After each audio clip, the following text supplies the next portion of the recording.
Hello दोस्तों, आज team एक बार आपका फिर से स्वागत है।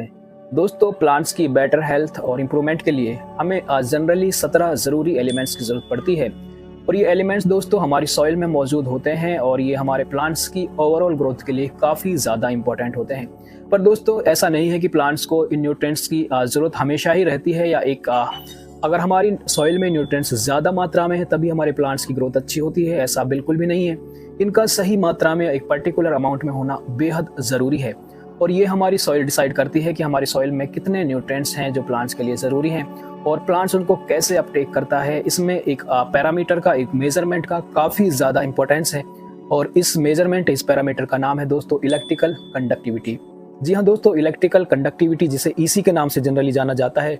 इसका प्लांट्स के न्यूट्रिएंट्स एब्जॉर्प्शन में काफ़ी बड़ा रोल है और ये डिसाइड करती है, ये पैरामीटर, ये यूनिट डिसाइड करती है कि प्लांट्स सॉइल यानी मिट्टी से कितने न्यूट्रिएंट्स अपटेक करेंगे और कितने उसका इफेक्ट प्लांट्स पे होगा, इसका बेनिफिट प्लांट्स पे होगा या फिर इसका कोई साइड इफेक्ट प्लांट पे होगा। तो दोस्तों, आज की इस वीडियो में मैं आपके साथ इलेक्ट्रिकल कंडक्टिविटी को ही डिस्क्राइब करना चाहूँगा, एक्सप्लेन करना चाहूँगा और बताऊँगा आपको कि ये इलेक्ट्रिकल कंडक्टिविटी किस तरह से प्लांट्स की ओवरऑल ग्रोथ को इम्पैक्ट करती है और सॉइल में मौजूद न्यूट्रिएंट्स की अपटेक या फिर अवेलेबिलिटी को किस तरह से ये इम्पैक्ट करती है या डिसाइड करती है कि प्लांट्स इसको लेंगे या नहीं लेंगे। तो दोस्तों, आप इस वीडियो में आगे तक बने रहिए, काफ़ी इंपॉर्टेंट इन्फॉर्मेशन आप तक आने वाली हैं। अगर आप चैनल पर नए हैं तो एक बार सब्सक्राइब करके हमारी इस छोटी सी फैमिली का हिस्सा बन सकते हैं और एक बार वीडियो को आप अभी से लाइक कर सकते हैं। दोस्तों, सबसे पहले मैं डिफाइन करना चाहूँगा इलेक्ट्रिकल कंडक्टिविटी को। दोस्तों, इलेक्ट्रिकल कंडक्टिविटी जिसे जनरली ईसी कहा जाता है और इसकी एक वैल्यू होती है जो हमें बताती है कि हमारी सॉइल या फिर हमारे सॉल्यूशन जो कि सॉल्युबल फॉर्म में होते हैं न्यूट्रिएंट्स, इस सॉइल में या फिर सॉल्यूशन में हमारे न्यूट्रिएंट्स की जो वैल्यू है, क्वांटिटी है, वो कितनी है और प्लांट्स को ये अवेलेबल फॉर्म में है कि नहीं। दोस्तों, क्या होता है कि इलेक्ट्रिकल कंडक्टिविटी एक टर्म होती है, एक मेजरमेंट होता है जब किसी सॉल्यूशन या फिर सॉइल में सॉल्ट्स यानी कि फर्टिलाइजर्स की जो क्वांटिटी होती है, अगर वो मौजूद है तो वहाँ पर अगर हम करंट का फ्लो करते हैं तो करंट उस सॉल्यूशन से या फिर उस मिट्टी से जहाँ पर न्यूट्रिएंट्स मौजूद हैं वो कितनी तेज़ गति से फ्लो करता है, एक पोजीशन से दूसरे पोजीशन तक या फिर एक पॉइंट से दूसरे पॉइंट तक कितनी देर में जाता है, ये बताती है हमें इलेक्ट्रिकल कंडक्टिविटी। क्योंकि यहाँ पे इसका नाम है इलेक्ट्रिकल, तो ये बताती है कि इस पर्टिकुलर सॉल्यूशन या फिर इस मिट्टी में कितने सॉल्ट्स मौजूद हैं, ये बताती है इलेक्ट्रिकल कंडक्टिविटी। अब इसका हमारे प्लांट्स में कैसे इम्पैक्ट पड़ता है ये मैं आपको बताऊंगा। दोस्तों, हमारे प्लांट्स को न्यूट्रिएंट्स की जरूरत पड़ती है जैसे कि नाइट्रोजन, फॉस्फोरस, पोटेशियम, ऐसे ही calcium, magnesium, sulphur, boron, molybdenum, manganese, magnesium और आयरन, इस तरह से कॉपर, कोबाल्ट, इस तरह से दोस्तों लगभग 17 ऐसे ज़रूरी एलिमेंट्स हैं जो प्लांट्स की ओवरऑल ग्रोथ को डिसाइड करते हैं, डिफाइन करते हैं। इनको ऐसे तो अलग अलग कैटेगरीज में डिवाइड किया हुआ है, जैसे कि इनको हमें मैक्रो एलिमेंट्स और माइक्रो एलिमेंट्स में ब्रॉडली डिफाइन किया गया है। मैक्रो एलिमेंट्स वो सभी एलिमेंट्स होते हैं जिनकी ज़रूरत प्लांट्स को अपनी ग्रोथ में ज़्यादा होती है, जैसे कि नाइट्रोजन, फॉस्फोरस और पोटेशियम।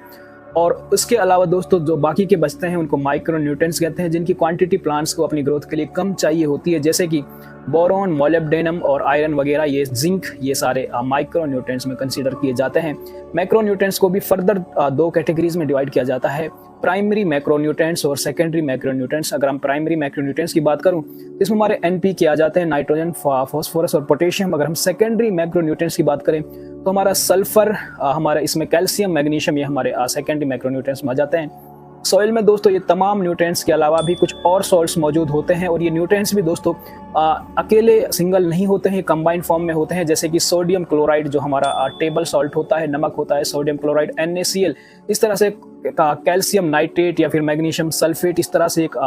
कंपाउंड फॉर्म में रहते हैं, कॉम्बिनेशन में रहते हैं। और जब ये कंबाइंड फॉर्म में रहते हैं तो इनका मॉलिक्यूलर साइज काफ़ी ज़्यादा बढ़ जाता है और यही हमारी सॉइल में या फिर हमारे सॉल्यूशन में सॉल्ट यानी कि नमक की फॉर्म में मौजूद होते हैं और ये प्लांट्स इसको कितनी फॉर्म में लेंगे, कब लेंगे, ये डिसाइड करती है इलेक्ट्रिकल कंडक्टिविटी। दोस्तों, क्योंकि टॉपिक इतना इंपॉर्टेंट है तो हो सकता है ये वीडियो थोड़ी सी लंबी हो जाए, तो आप इसको 1.5x करके इसको आप देख सकते हैं। दोस्तों, क्या होता है कि प्लांट्स और हमारे पौधे एक पर्टिकुलर रेंज की इलेक्ट्रिकल कंडक्टिविटी को ही सहन कर सकते हैं। आप कह सकते हैं कि इतने अमाउंट के न्यूट्रिएंट्स को ये सहन कर सकते हैं और एक वैल्यू हमें बताई जाती है और इसकी एक यूनिट है। एक साइंटिस्ट थे जिनका नाम था सीमेंस करके उनका नाम था, उन्होंने एक यूनिट दी थी और उन्हीं के नाम पे इलेक्ट्रिकल कंडक्टिविटी की यूनिट डिसाइड की जाती है। दोस्तों, एक वैल्यू है, अगर आपके सॉल्यूशन की जो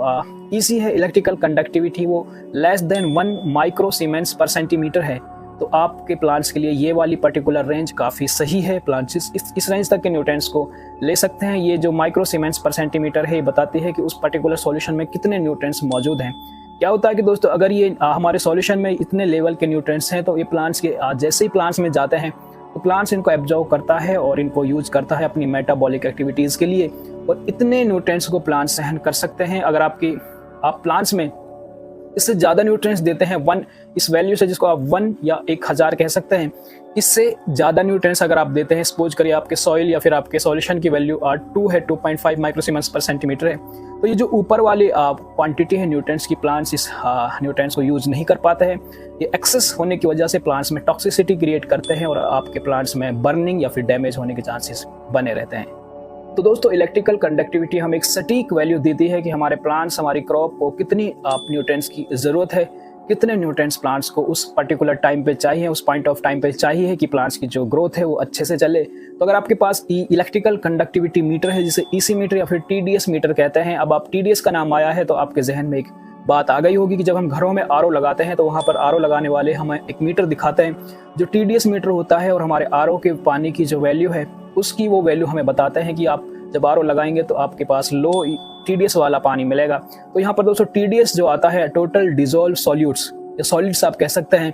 तो ये बताता है कि इस पानी के अंदर कितने न्यूट्रिएंट्स मौजूद हैं, कितने एक्स्ट्रा सॉल्ट्स मौजूद हैं, आप टोटल सॉल्ट्स मौजूद हैं, और यही हमारे पानी को खारा बनाते हैं। अगर वहाँ पर हार्ड सॉल्ट्स मौजूद होते हैं, जैसे कि सोडियम अगर एक्सेस होता है तो इसे खारा बना देता है, और इसको लोअर लाने के लिए ही हम अपने घरों में आरओ दोस्तों लगाते हैं। तो सेम प्रोसेस होता है प्लांट्स के अंदर। जैसे हमें भी लो टीडीएस का पानी चाहिए, प्लांट्स को भी लो टीडीएस या फिर ईसी का पानी चाहिए, इलेक्ट्रिकल कंडक्टिविटी का पानी चाहिए। और मैं आपको एक और अच्छी बात यहाँ पर बताता चलूँ, टीडीएस और ईसी में दोस्तों एक रिलेशन है। अगर आप टीडीएस की वैल्यू, जैसे कि आरओ वाले बताते हैं कि 150 या फिर 100 से लेकर 300 के बीच में होनी चाहिए, ये पानी हमारे लिए पीने के लिए सही होता है। दोस्तों ये यूनिट इन्होंने 300 का मतलब है 0.3 और 100 का मतलब है 0.1। तो 0.1 से लेके 0.3 या 100 से लेके 300 के बीच में अगर वैल्यू है तो हम इस पानी को पी सकते हैं, हमारे लिए ठीक रहता है, ये पानी खारा नहीं रहता। टीडीएस को अगर आप 2 से मल्टीप्लाई करेंगे तो ये वैल्यू ईसी में कन्वर्ट हो जाती है। सपोज करिए किसी पानी की वैल्यू 300 टीडीएस है, जो टीडीएस की जो होती है पीपीएम में होती है, पार्ट्स पर मिलियन में होती है, और इसको आप 2 से मल्टीप्लाई करेंगे, 300 से अगर आप 2 से मल्टीप्लाई करेंगे तो 600 जो आपकी वैल्यू आएगी, तो वैल्यू दिखाती है ईसी को, इलेक्ट्रिकल कंडक्टिविटी को। और मैंने वीडियो के शुरू में ही बताया था कि जो ईसी की वैल्यू प्लांट्स के लिए सही वैल्यू होती है ये 1000 के नीचे या 1000 तक होती है। तो यहाँ पर ये जो हमें पीने वाला पानी होता है, हम जो पीते हैं, तो हमारे पानी का ईसी लगभग 600 के करीब होता है, 300 से लेकर 600 के दरमियान होता है, और ये वैल्यू हम पी सकते हैं, और प्लांट्स 1000 ईसी तक का पानी सहन कर सकते हैं। और इस पानी में ईसी हमें यही बताता है कि पानी में कितने ज़्यादा सॉल्ट्स मौजूद है। तो आप जब भी आगे अपने प्लांट्स को कोई पानी दें, फर्टिगेशन करें, इरिगेशन करें, तो आप एक छोटा सा ईसी मीटर परचेज कर सकते हैं। इस वीडियो के डिस्क्रिप्शन में आपको एक ऑनलाइन परचेज का लिंक मिल जाएगा, वहाँ से आप घर बैठे ही बड़ी आसानी से सस्ता और टिकाऊ और एक अच्छा प्रोडक्ट परचेज कर सकते हैं। अगर आपके पास वो प्रोडक्ट है तो जब आप अपनी किचन गार्डनिंग, टेरेस गार्डनिंग या अपनी मेन क्रॉप में पानी देंगे तो आप एक बार ईसी वैल्यू चेक करें। अगर आपका ईसी 1000 या 1500 के आसपास है तो आप बेझिझक वो पानी यूज कर सकते हैं। सेम प्रोसेस आप कर सकते हैं जब आप सीडलिंग से फिर पौध तैयार करते हैं, तो वहाँ पर इस ईसी की वैल्यू काफ़ी, इस ईसी की इंपॉर्टेंस काफ़ी ज़्यादा बढ़ जाती है। तो आपको सही ईसी का, सही ईसी वैल्यू का पानी ही देना है, क्योंकि दोस्तों ये हमें ईसी बता देगा हम कितना न्यूट्रिएंट्स हम प्लांट्स को दे सकते हैं। जैसे कि अब हम किसी दुकान पे जाते हैं, फर्टिलाइजर या पेस्टिसाइड्स की दुकान पे जाते हैं, वो हमें अपनी तरफ से कुछ फर्टिलाइजर्स देता है और कहता है कि आप इसको 2 ग्राम या 3 ग्राम पर लीटर की दवा बनाकर पौधों पे स्प्रे कर दे। पर उसे ये कभी नहीं पता होता है कि ये जो पानी हम अपने घर पे जाके किस सोर्स से पानी लेंगे, वहाँ का ईसी कितना है। अगर उसका ईसी ज़्यादा हुआ, पहले से ज़्यादा ईसी हुआ, और आपने वही 3 ग्राम डोज उस पानी में मिला के पौधों पर स्प्रे कर दी, तो यकीनन आपके पौधों की पत्तियाँ जल जाएंगी, आपके पौधों पर डैमेज होगा, फ़ायदे की बजाय आपके पौधों को नुकसान होगा। तो आप उतना ईसी का पानी या फिर इलेक्ट्रिकल कंडक्टिविटी का पानी दे जितना पौधे सहन कर सके, और इसलिए आपको ईसी मीटर की इंपॉर्टेंस को समझना होगा। आप ईसी मीटर की मदद से बिल्कुल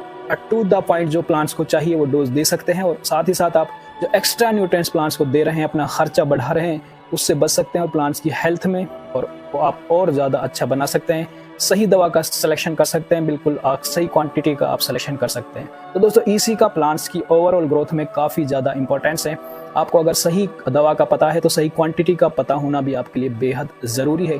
और ये ही बताता है आपको ईसी मीटर या फिर इलेक्ट्रिकल कंडक्टिविटी की ये सारी जानकारी जो मैंने आपको इस वीडियो के माध्यम से बताने की कोशिश की है। अगर आपका अभी भी कोई सवाल हो तो आप हमें कमेंट बॉक्स में जाकर पूछ सकते हैं। हम कोशिश करेंगे कि आपको सही आंसर वहाँ पर दिया जाए, आपकी बात को क्लियरिटी के साथ वहाँ पर रखा जाए। तो अगर आपको दोस्तों यहाँ तक आप आए हैं, वीडियो आपको अच्छी लगी है, तो आप इस वीडियो को लाइक करें, अपने ज़रूरतमंद दोस्तों के साथ शेयर करें, और अगर आप चैनल पर नए हैं तो सब्सक्राइब करना ना भूलें, इस हमारी फैमिली का हिस्सा बन सकते हैं। और हाँ, अगर आपको ईसी मीटर परचेज करना है, आप मार्केट से जाकर कर सकते हैं, और आप घर बैठे ही परचेज करना चाहते हैं तो इस वीडियो के डिस्क्रिप्शन में आपको एक अच्छे प्रोडक्ट का लिंक मिल जाएगा, आप वहाँ से जाकर भी प्रोडक्ट बड़ी आसानी से परचेज कर सकते हैं। धन्यवाद।